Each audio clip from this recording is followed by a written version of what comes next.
All right, welcome back. It is your weekly offensive with Hoopty and Sean. Wow, I actually put Hoopty's name before mine for once. Well, it is alphabetically. It comes first. Wow. Speaking of, you ever going to change the Facebook page? This going to say Dr. Hoyman. Yes. Speaking of which, I'll change that as we're talking. It is Monday night, so do you know what that means tonight is, Hoopty? Well, actually, it's Tuesday morning. Wow, fuck. Here on the East Coast. Here on the East Coast. And actually, Central Time, it is Tuesday morning also. That is correct. It is no longer the day of St. Patrick's. No, and it's no longer the day of people who are going to claim to be Irish when they're not. And the funny part is, the actual person, St. Patrick, was not Irish. He was fucking British.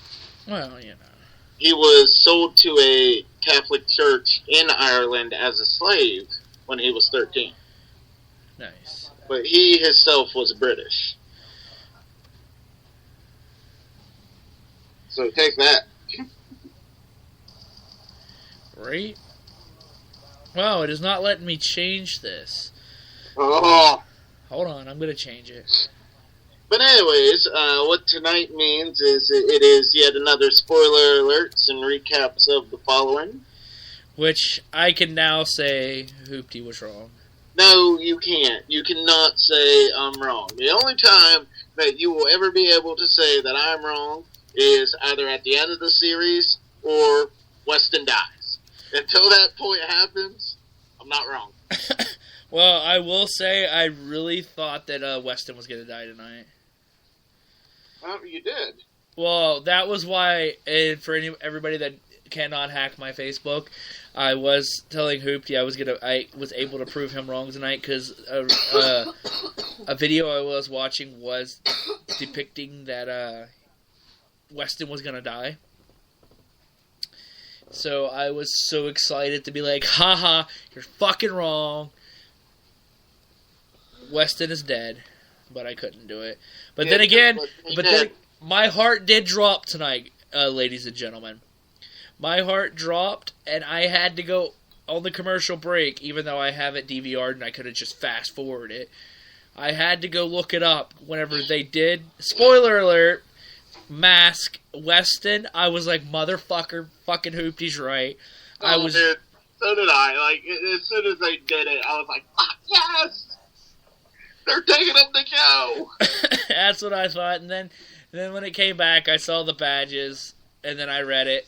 And for everybody that does not know, Claire is alive. I repeat. As Hoopty said from episode 1. And did I ever disagree with you? I really did not. You did not. It was Amanda B that was disagreeing with us.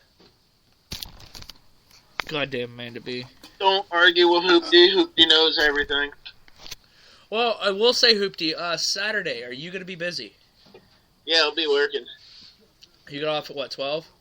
Yep. Okay, because I actually have a show lined up for Saturday. Ah, sweet. If you remember a while back, whenever, I know we talked about it a few times on the show, hoping to get it actually through on the page whenever I was getting all those messages about the comic group that's coming on. Ah, yes. Our Founding Fathers.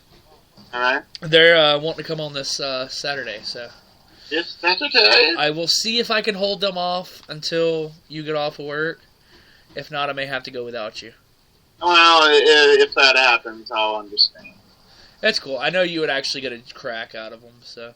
Yeah, just don't be replacing me now. Oh, I will not be replacing you, but it's not set in stone yet because we are in talks, but I am hoping to have them on this Saturday. It's a comic group called Our Founding Fathers. They basically act like the Founding Fathers. I've seen a show on Comedy Central.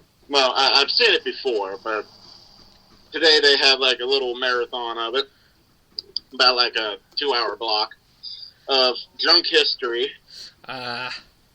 Which I really hope they bring that show back and do some more episodes, because I found that show to be fucking hilarious. But anyways, to the topic at hand. Let's go back to the following. Hoopty, following. You are great at giving the recap of the show, so you give the recap of everything that happened. This week we started out. What we have going on. We had they were still on the hunt for the mole of the FBI. Ryan's niece, Max, walked in on Weston all butt-ass naked, which she wants his penis. Which I will say at that point, I thought you were going to be right, too. Oh, yeah? Because he was on the phone, you thought? With his mom. Right. But anyways, But I will say, Hoopty, I still think that was a cover-up. He knew she was there and had to make it act. He had to act like he didn't know she was there. Right. Because it might not have been his mom. It could have been Claire. Not Claire, but the FBI agent. I still think it was. He knew she was there, and it was again what the end of the show was, which we'll recap that whenever you go through. But finish where you're going.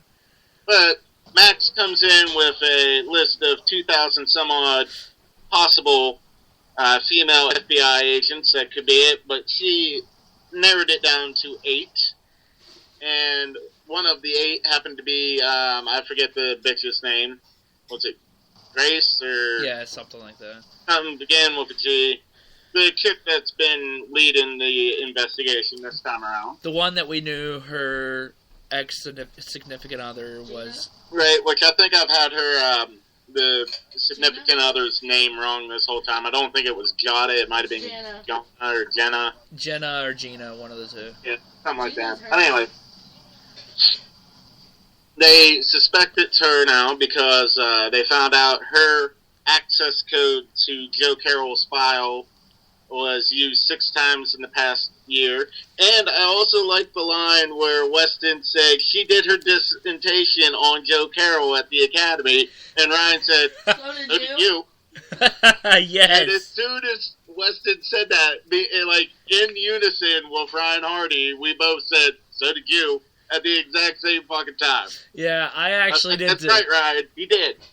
And everybody gave him that look like... Yep. But, anyways, that Mary group goes to track down the FBI bitch, and she gets freaked out because she did know that her lover was involved with Joe. Or at least looking into Joe. But the crazy bitch, Jenna, whatever the fuck her name was, Gina. She kills the FBI lady. Gina's the FBI lady. Ryan and Weston show up, and she kills herself. So that story is done and over with. Yeah. Let's see here. I really thought Weston was going to die at that point. Oh, yeah? I didn't. Can't die before we find out he's part of Joe's cult. Well, but you got to think, if he was part of Joe's cult, she would have known somehow, some way or another, and not everybody knows all the pieces. That was just the first season. That's still this season. Oh, and I do have great news whenever we get done with this, but go ahead. All right. So, anyways, where were we? We were at what's going on with Micah? He's wanting to start killing people. So he's making this videotape to be released to the press, and he sends Emma, Robert, and Lance to, what's her first name? I know her last name's Cook. Carol, it begins with a C or a K. Carol? Anyways, the author, the reporter lady. Oh, yeah. Last name's Cook. And I still think she's involved. They send her to, send the group to a book signing she's doing, and Emma's standing in line, and I actually thought whenever she got up there to say who to make it out to, I really thought she was just going to say Emma. Yeah. But she's like, it's for a friend of mine, Joe Carroll's.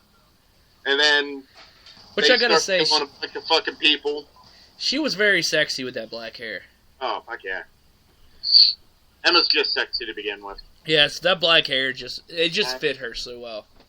But they kill a bunch of people, and they give her this tape.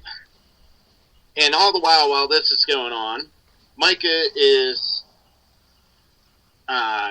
putting his wife, brings her out of isolation, and he has a gun on the table, and he stands up and turns his back, and his crazy bitch wife picks up the gun and tries to shoot him, but the gun's empty. So Joe kills his wife. And everybody should have known that by... Yeah, we all knew that was going to happen. Well, I mean, the gun part, I just called it as soon as... Oh, yeah, you knew the gun was empty. He wasn't going to be dumb enough to put the gun out with something in it. So, Micah's wife's dead. Emma and Robert flee the scene of killing all these people at the book signing, but Lance stayed behind.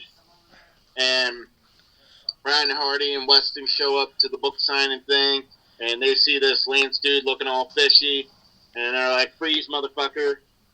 But Lance grabs a cop, and Ryan strictly tells everybody, "Do not shoot him." But then the female cop that Lance grabs starts kicking his ass, and then another cop fucking shoots and kills him. So Lance is dead. Not that we really knew who Lance was anyways. Yeah. He didn't really have any big importance. But I will say, the look on Ryan Hardy's face whenever he shot Lance was like, "Motherfucker, I want to shoot you because I told you not to kill him." Motherfucker, I just said, don't shoot this motherfucker. When she could have fucking kneecapped him, and the guy would have... If you do shoot him, don't fucking kill him. Right? That's his exact words. Do not kill him. We need him alive. Yeah, he doesn't necessarily even say don't shoot him. He just says don't kill him. And the look on Ryan Hardy's face was like, "You motherfucker." But really? That happens. And then the reporter chick goes to like a news station, plays the tape that Micah made, which turned out not to be a tape that Micah made. It turns out a tape that Joe made, revealing that he's still alive to the whole world. And while that's going on, he fucking poisoned Micah. Yes. So Micah's dead. And then at the end of the show, which we've already discussed but Weston gets a phone call, and he's acting all shady. He's like, "I gotta go do something." And he walks out, and he's meted by two fucking men that put a hood on him. And at that moment, I really was excited. I was like, "Fuck yes, I'm right. They're taking him to Joe." Yes, because if anybody follows the Facebook page, my comment on Facebook tonight was, "Tonight's the night to prove Hoopty wrong." You haven't proven me wrong. No, but it was that, and then whenever it just made me feel like an asshole when I seen that part. Right. I swear to God, I just did not want to do the show until Hoopty, my internet was not working at that point. But they ended up taking him to the witness protection, which you figure out as soon as he gets out of the car because you see all the FBI badges. And as soon as I seen that, I was like, "Motherfucker, I was right from episode 1. Claire's alive," and she is. Yes. But I will say, I did think at that one point, whenever he got the phone call where he was looking really, really awkward for a moment, I was like, fuck. And then he walks outside, and I'm like, fuck. But let me ask you a question. He walks outside with Ryan's niece. Where the fuck did she go? He went back inside. I forget exactly what he tells her. I think he said it was like family stuff or some shit. But she just leaves him go. Well, they both walked out the door together, and I was like, okay. Yeah, she wants his penis. But see, I will say another thing, and this is really it's intriguing me right now. Was whenever the reporter bitch came to Ryan's apartment, he had that look in his eye like he knew something. But he couldn't put it's just you couldn't put your finger on what he knew and what he doesn't know. Right. So that's why I'm believing he thinks that she's involved. But my next question for you, and I don't know if this one can be answered, how the fuck did she get approved through the news station to play Joe Carroll's message? Yeah, because they would have had to have watched it before, and the FBI would have fucking grabbed that. Well, they didn't know that she had it. They didn't search her. But my thing is, because it's like, it just, thought went through my head, because it's like the other anchor knew what was going on, what was about to be played, too. Right. And it's like, how did they get that approved? Because you know there's no way that they're going to get, that there has to be someone that's going to play it in the background. So that's why I'm believing her, and she's involved in it. and basically just said, trust me with what I'm putting in. I mean, yes, it is the whole, they said play it or she was going to be dead next. But the news station would have turned it over to the FBI. The FBI would have put her in protective custody. That just didn't make sense to me. But then again, it is a TV show. But I gotta say my good news. I don't know if you saw this today, but I am so excited. I mean, I did not get to finish this season of it, which I am gonna have to finish it. But American Horror Story, did you see where season 3? Did. Yeah. What season 3 is gonna be? The carnival. Season 4. Season 4. Sorry, season 4. It's gonna be set in the carnival in the 1950s. Yep. That means killer fucking clowns. Yep. I'm excited. I don't know, because I will say I didn't think Coven was that good. Was a good season. It was alright. It wasn't as good as the last 2 sucked. I don't know. I didn't finish Asylum, so I can't really say Asylum sucked. Asylum, I didn't like the ending of it. I didn't finish it, but I will tell you, Hoopty, so you can get excited. I am almost caught up with Bates Motel. Nice. Yeah, we're almost there. I've almost into the 2nd season. I also like that you sent me the message. Everybody on Bates Motel is bad. Yeah, because I mean, and then after I said that to you, it explained everything. Which I will say the last episode I watched, I was really, really tired and I fell asleep, so I didn't get to see how it ended. But I think, and you could probably tell me yes or no, I think the sheriff's corrupt as hell. Yeah, probably. We haven't quite gotten... He's involved with, like, the drug trades and cartels. Okay. We just don't know, like, the full extent yet. Yeah, well, you can tell he is, because he's not really cool. And the guy that I'm trying to figure out, or I know what he's involved in, I knew it as soon as he showed up to the hotel, was Abernathy. Oh, yeah. I knew as soon as he showed up to the hotel who he was, because I looked directly at Sheena and go, he's the guy that brought the Chinese sex slaves there. The fuck? And Sheena was like, I don't think so, and then it just basically told itself. I haven't gotten to see what happens to it, so. Oh, okay. Well, then I won't tell you too much. Am I right, though? Yeah. I mean, maybe not. It just made sense. The last thing I remember seeing was him putting the gun to Norma's head and saying, bring $150,000 or I'm going to kill your sons and kill you. Oh, then you need to watch the rest of that episode. You do. Because all I know is the sheriff said, she told the sheriff and he's like, I'll take care of it. And he went and got the money. And that's the last thing I seen before I just, like, passed the fuck out. You need to watch the rest of that okay. episode. Then, yeah, you need to watch the rest of that fucking episode. It will answer a couple of your questions. And you're almost at the end of season 1. Yeah, like I said, I'm almost at the end of season 1.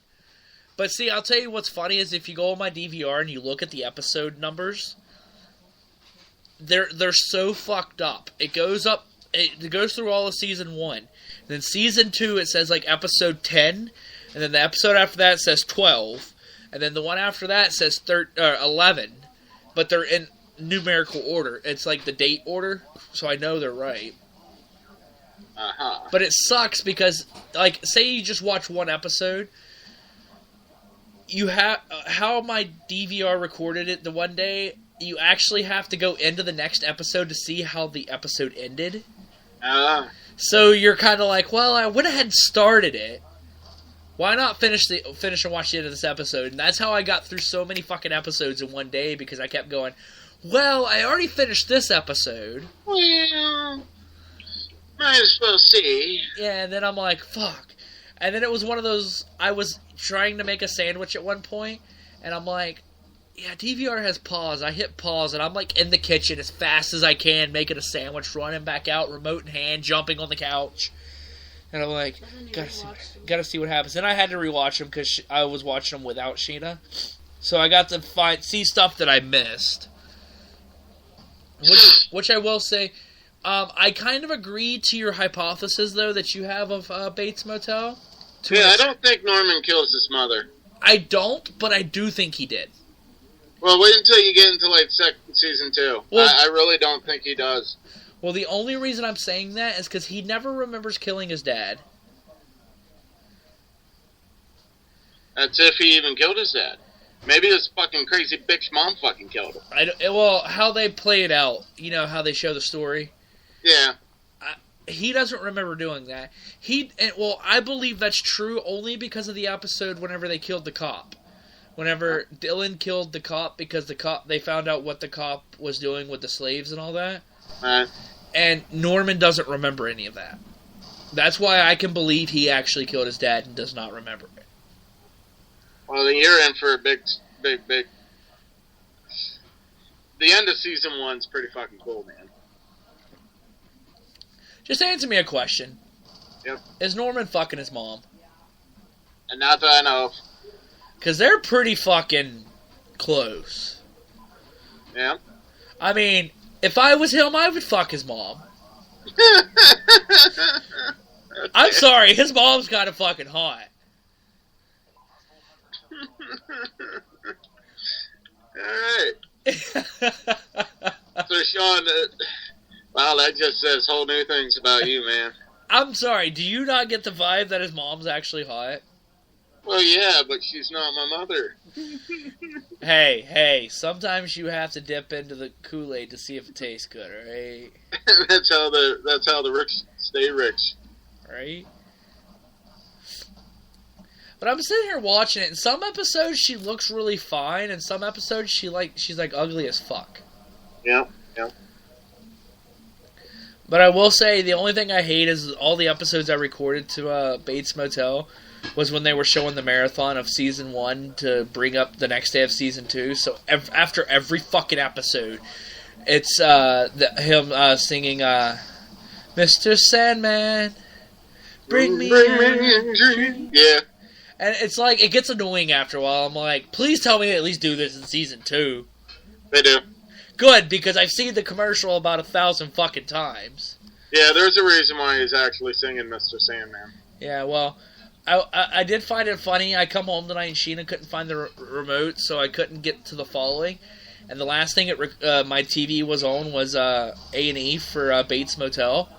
And the new episode was replaying for Bates Motel, and I'm like, find that fucking remote! Find the fucking remote! I don't want to see this shit, because it was halfway through the episode, and she's like searching for it, and I'm like pulling my phone out. I'm like, I can't watch it. Gotta do the following, because we gotta review it. Which we did review the following, but I wanted to say about American Horror Story, because I think it's gonna be pretty nice. Yeah. And to let you know. Like, even The Coven, it wasn't that great, but I still enjoyed it. I mean, American Horror Story, you gotta admit, it's different. It's not like any other TV show out there. Alright. The first season's still the best. Oh, yeah.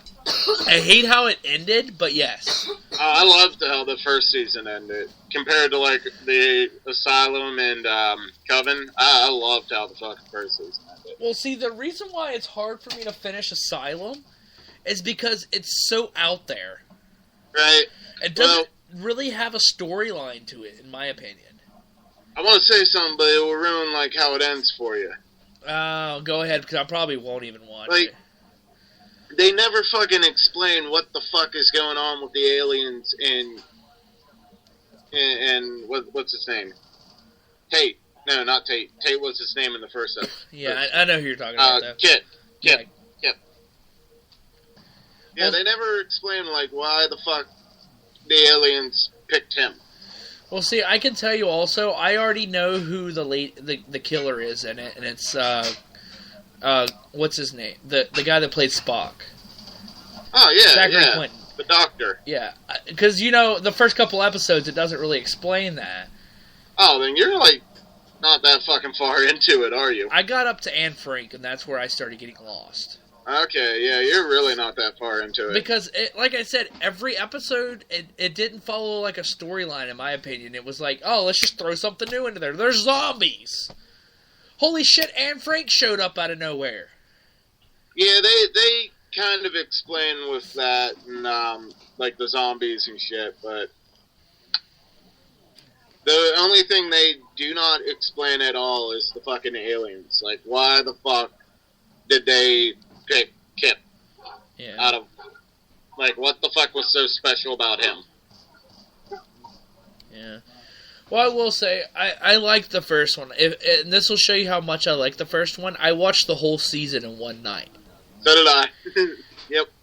I found it on Netflix, and I watched it all in one night. I was like, holy fuck, I want to see what happens. Well, see, I didn't even get on Netflix. I got it before it went to Netflix. I can't say how I got it, but...